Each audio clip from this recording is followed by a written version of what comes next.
Ancient Chinese secret. Voices blending, melodies ascending, harmony in the air.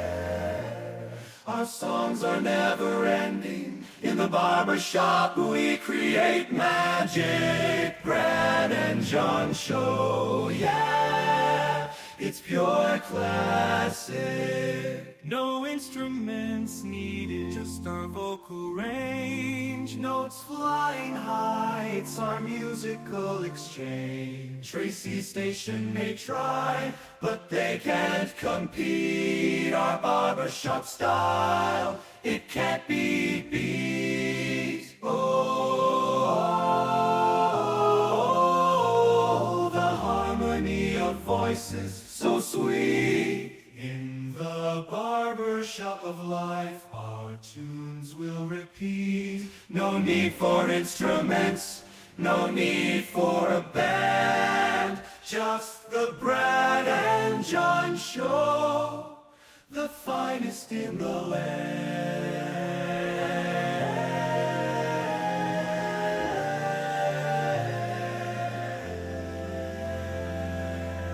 John, I got such good feedback from our new intro yesterday that, well, it's not. Oh, you did? What was the feedback, Brad? The feedback where people were like, how did you do that? And I go, well, I went down to North City and I found a barbershop that was still in existence. And I said, there were these four guys hanging out in front. And I go, hey, I got a recorder and a microphone. Can you guys sing about Brad and John? They go, yeah, no problem. So that's what happened.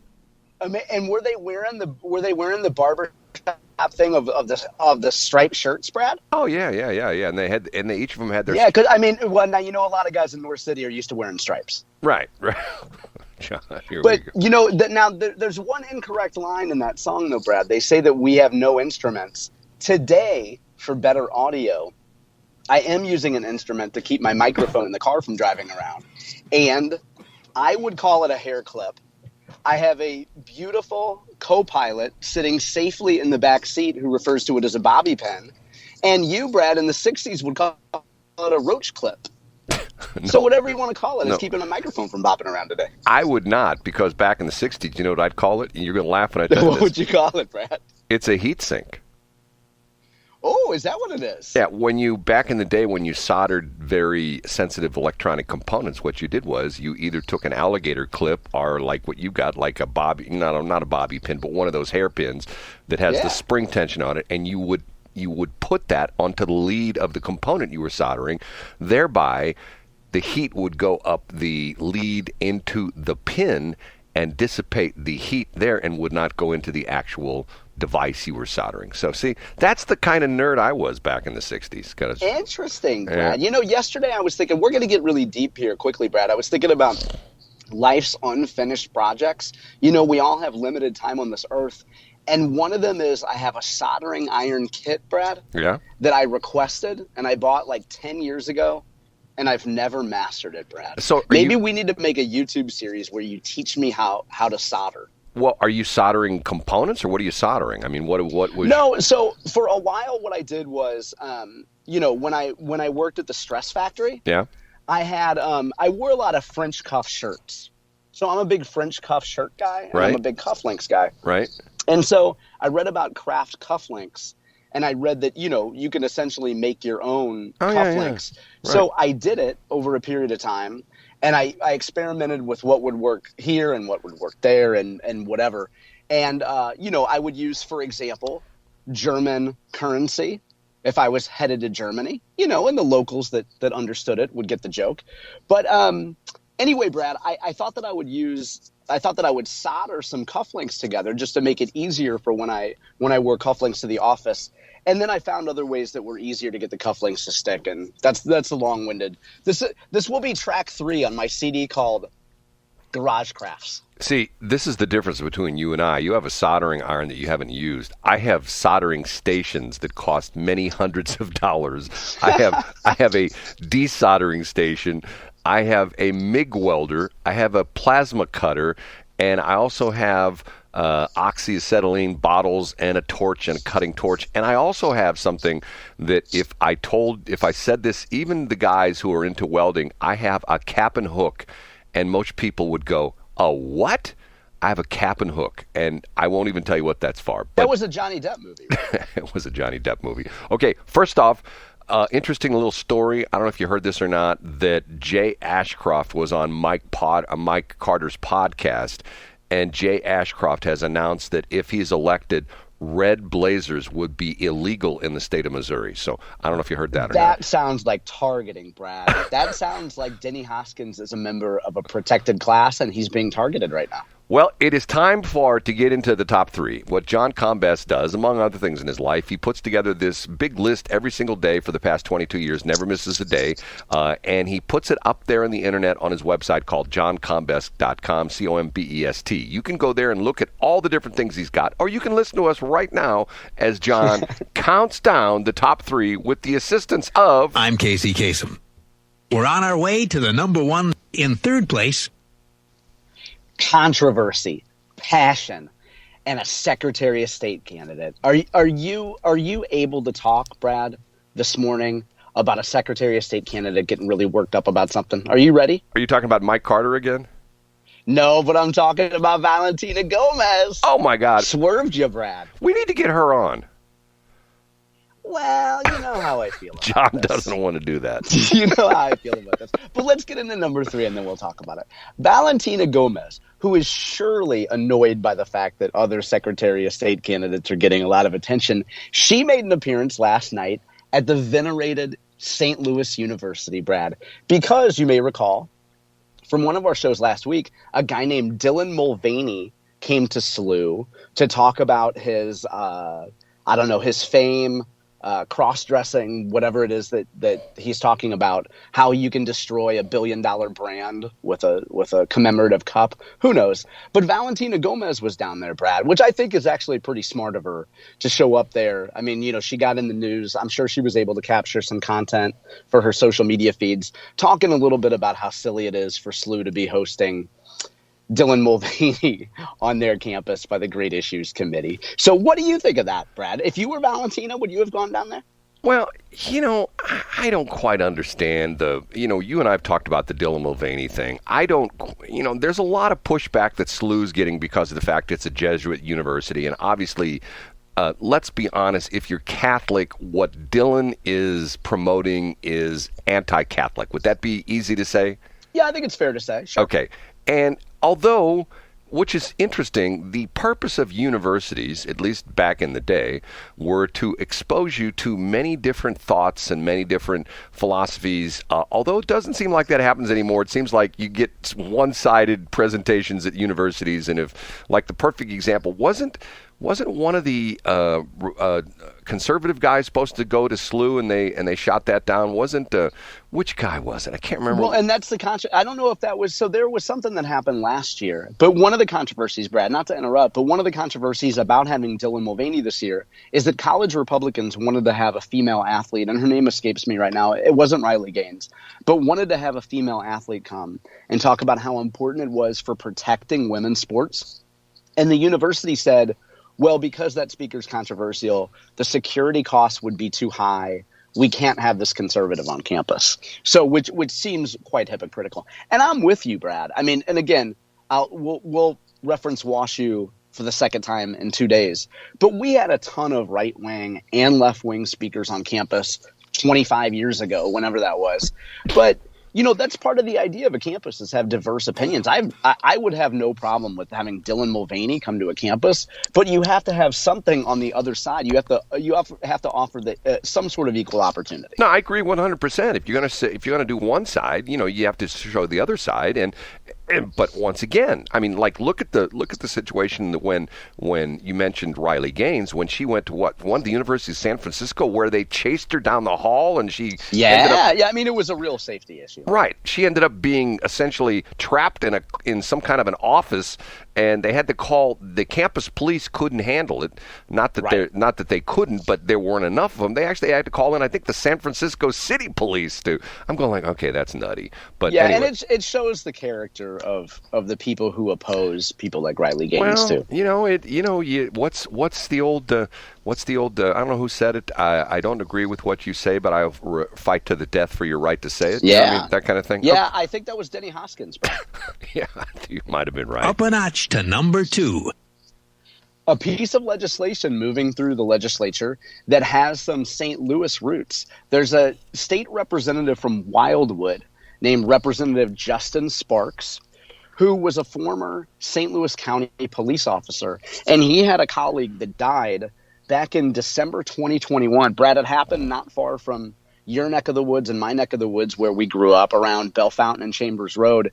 A guy named Antonio Valentine was killed when a criminal was fleeing the police at a high rate of speed, ran into Antonio Valentine's unmarked detective van and killed Valentine. And the bill from Representative Sparks would create a new felony called aggravated fleeing. So, in other words, if you're being pulled over, let's stereotype here, Brad, because it's what we do. You're a little old lady and you're being pulled over, and it takes you a mile to go to a well-lit area and pull over so you can have a chat with the officer. That's not aggravated fleeing.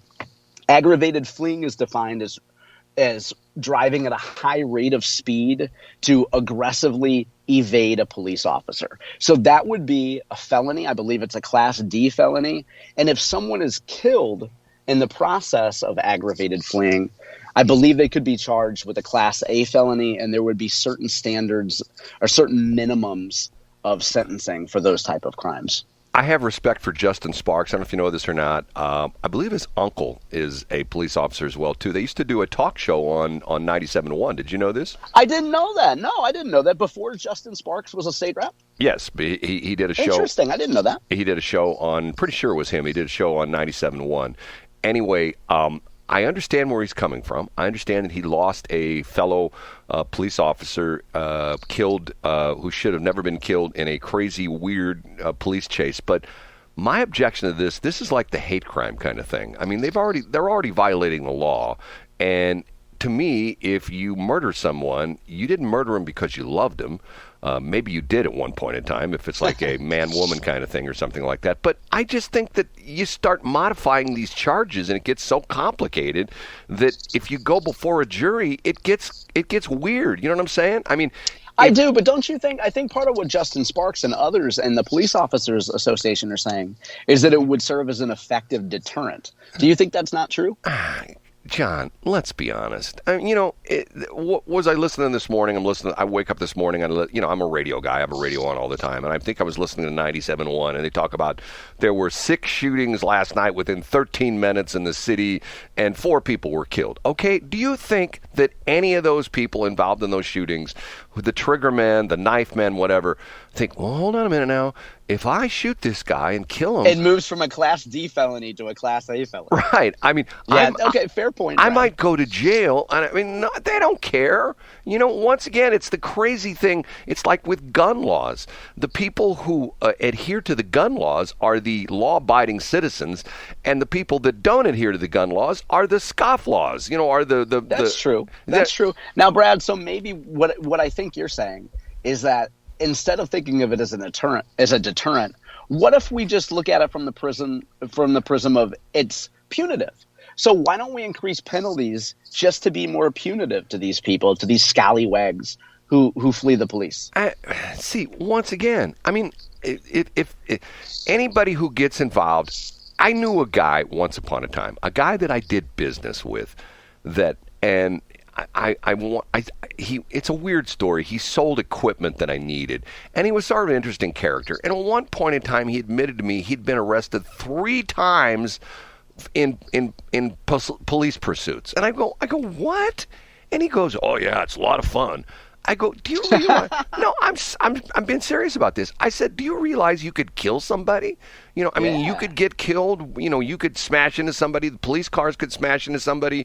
The police could, they could lose control chasing you, and they can be killed. Oh yeah, but you got to understand, there's the adrenaline rush. I mean, he didn't care about any stupid law. And once again, all 3 times they caught him. They threw him. And the one time he says, and the one time the cop picked me up when I had the handcuffs on, and then he threw me down face first, and I broke my nose. I'm thinking to myself, you know what? I think that's a good thing. You know what I mean? Yeah. I hope the cop got off easy. Now, he could chase those thrills, Brad. Come 2025, he could chase those thrills just with a little bit of sports betting.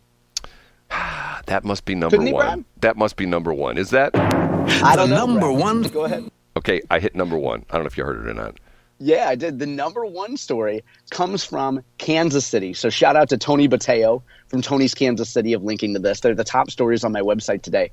Remember last week, Brad, when we talked about KC Mayor Quinton Lucas welcoming immigrants to Kansas City? Uh-huh. Well, guess what?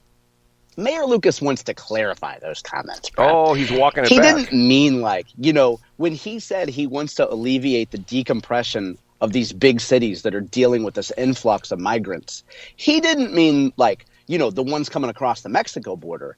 He meant relieving the decompression of all the folks who are already here and have already gone through Homeland Security checks and already have work visas. Brad, those were the people he was talking about. You got it all wrong, Brad. Everybody else got it wrong. And you know what? Maybe he could have used some better words here and there. But don't misinterpret what he says, Brad. Quinton Lucas doesn't want a whole bunch of immigrants coming to Kansas City. He wants people who are already vetted and cleared and ready to work, Brad. Do you think, so maybe it's time that you have a mea culpa and say you were wrong about that, Brad. What do you think? Do you think he's walking that back because of the fact that it's getting to be more and more prevalent in a lot of areas, even in San Francisco, in New York City, and Chicago, where people are going, okay, enough of this immigrant stuff. Even the politicians are saying, we got to do something about this. You think that's what he's doing, walking it back a little bit? 100%. And I'm guessing that you haven't actually seen Tony's Kansas City headline today because, Brad, he starts with the concept of what it means to walk something back and retreat, and he uses that exact argument. Interesting, because what's interesting is politicians thrive on reacting to public opinion. Let's be honest. And once again, one of the things happens is that if there's, action A, the politicians, and if action A is good, the politicians will come out and say, well, that's because I did it. That's because of legislation that I enacted 2 years ago. Absolutely. And if action A is bad, then they'll come out and they'll say, we need a new law which prohibits people from doing this. So, we're up against the break here. And I want to ask you a question. I'm not real good at remembering things anymore, because, in fact, once you turn 88, you think Biden's bad. I'm pretty bad. Okay, who's the guy? I heard this guy on 97.1 yesterday, and he's the guy who's pushing the betting, and he also pushed he's got an interesting name like Ron Cadelladella or something like that. You know what I'm talking about? Is it Jack Cardetti? Yes, that's the guy. We need to talk about next segment. Okay, can we talk about him? Oh, absolutely. I'm a bit of an expert. To quote Daddy Pig on Peppa Pig, I'm a bit of an expert on Jack Cardetti. All I can tell you was he said one thing, and I went, OMG, here we go. And I'm thinking to myself, is this worn out? Do people still fall for this crap that these people put out? And I say crap in the respect. I know people are going to go, he's against betting. No, I'm not against betting, and I think it's going to pass. It's going to end up on the ballot, as a constitutional amendment, all that kind of good stuff. But I'm so sick and tired of how they rationalize these things. And we'll talk about that next. How's that? We doing okay still? Good. Yeah, we're doing. I just gave a hug and a kiss, and I'm headed back to the Comvest Institute for defending sports betting, Brad. I want to hear why you hate Missouri education. That's what I want to hear, Brad. Why do you hate Missouri education, Brad? You just ruined my whole thing there. And by the way, you're getting a little bit crunchy there from time to time. So anyway. Oh, gotcha. Yeah. Okay, hey, I just adjusted your roach clip, Brad. I think we're good. Thanks for checking out the Brad and John Show podcast. This segment of the show is brought to you by John Combest's book, Stalking, Harassment, Internet Trolling, A Guide to Recovering and Rebuilding After Online Attacks.